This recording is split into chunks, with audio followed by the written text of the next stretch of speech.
Dios es bueno todo el tiempo. Todo el tiempo Dios es bueno. Le saluda Marcel Richards y hoy nuestro tema está titulado Un onesíforo para Pablo. ¿Sabía usted, amigo y amiga, que Nerón consideraba a los cristianos como una secta proscrita?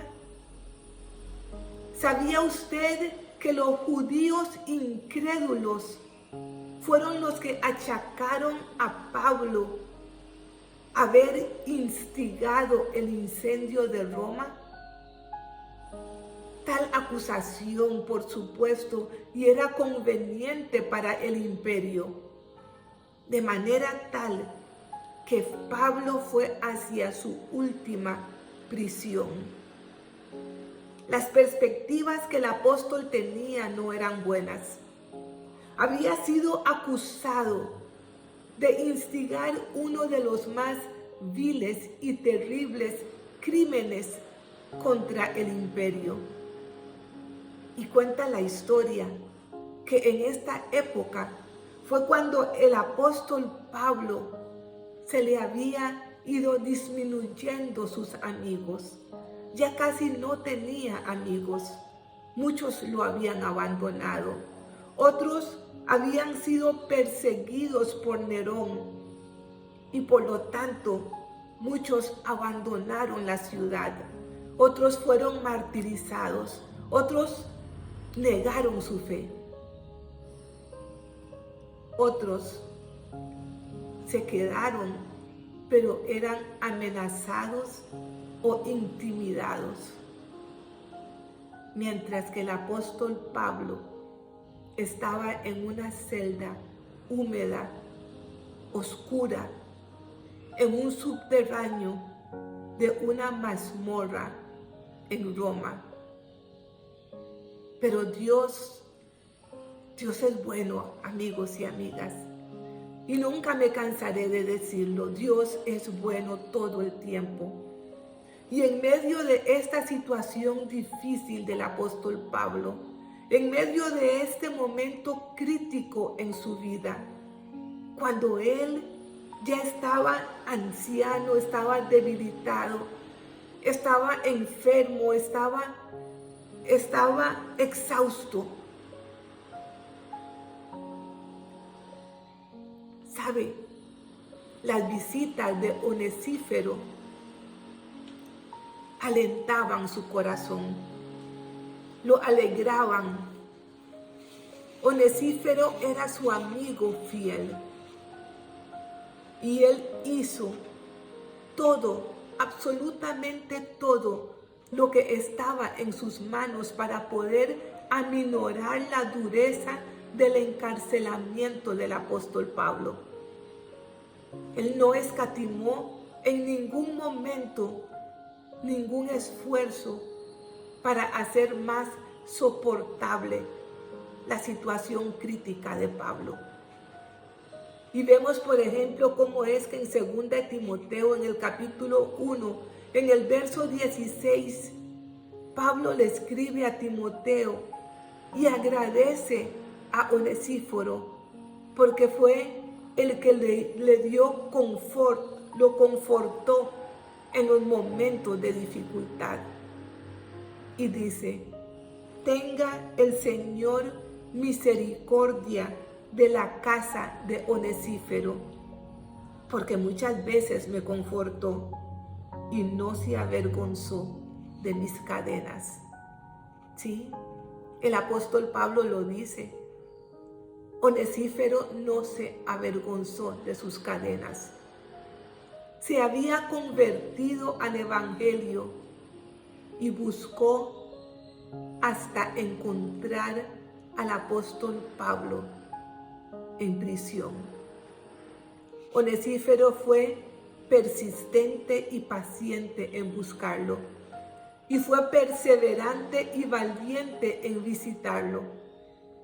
Él no tuvo reparo alguno de que lo ligaran con las acusaciones que le estaban haciendo al apóstol Pablo. Él no tuvo temor y siempre estuvo ahí apoyándolo, animándolo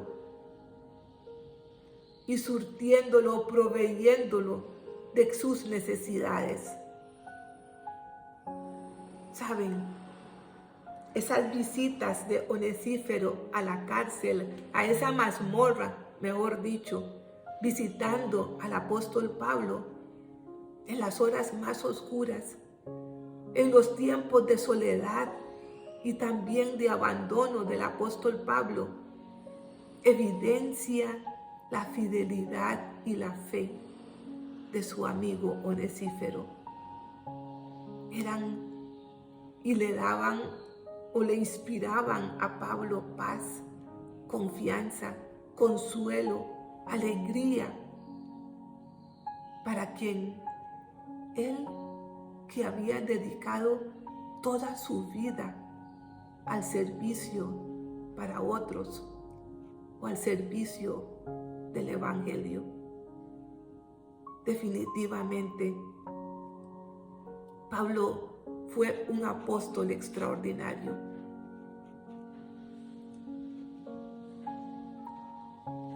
Él habló acerca de Onesífero en esta segunda carta, su última carta.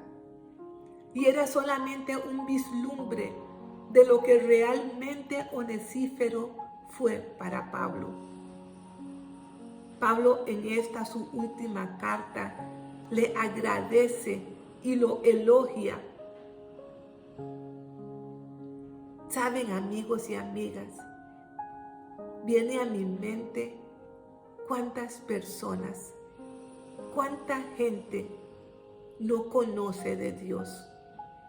Cuánta gente en estos momentos están en una situación de desespero, debilitados, enfermos, angustiados, exhaustos tal vez, así como estaba el apóstol Pablo, atravesando situaciones difíciles en su vida, o esperando, o necesitando un encuentro con nuestro Señor y Salvador.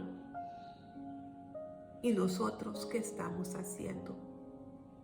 Nosotros todavía estamos en nuestra zona de confort, recibiendo y recibiendo y recibiendo, y no estamos compartiendo. En estos días difíciles, en este tiempo difícil por el cual está atravesando todo el mundo, y que nos enseña o nos recuerda señales de la pronta venida del Señor. Amigos y amigas, no perdamos la oportunidad para poder hablar, para poder animar, para poder motivar a otros que puedan aceptar a Jesús como su Señor y Salvador. No perdamos la oportunidad para poder predicar acerca de las buenas nuevas del Evangelio. Estoy segura de que una o varias personas sembraron o pusieron una huella que te hicieron a ti diferente. Una huella que marcó tu vida.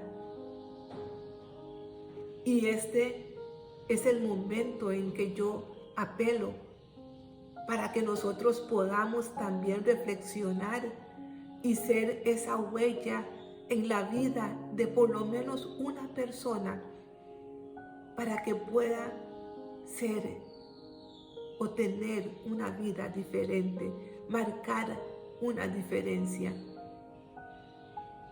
que pueda reconocer que Dios es real, de que sus promesas son fieles, de que Él pronto va a regresar. Un abrazo a la distancia. Los amo en el Señor. Los esperamos mañana una vez más. En su gracia es suficiente.